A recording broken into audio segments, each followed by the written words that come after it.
कर शरारत में सबसे आगे थी। माँ सुनो सुनो कहानी सुनो, नन्ही सी गड़िया की बात सुनो।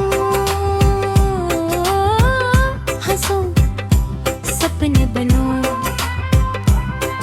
अजरा की गड़िया की बात सुनो। जो सोती तो घंटों सोती थी, जो रोती तो आंसू मोती होते थे। अम्मी भैया सब दूर लगते थे,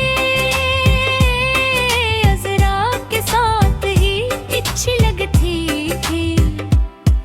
इज़रा ने कहा ओ यहाँ, गड़िया बोले अभी नहीं जाना। नीमी ने बुलाया नींद भी आई, गड़िया ने आंखें हंसता छुपाई।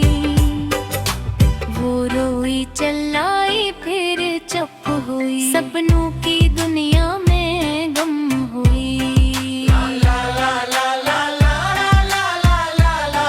खटोले में जाकर सो गई, प्यारी सी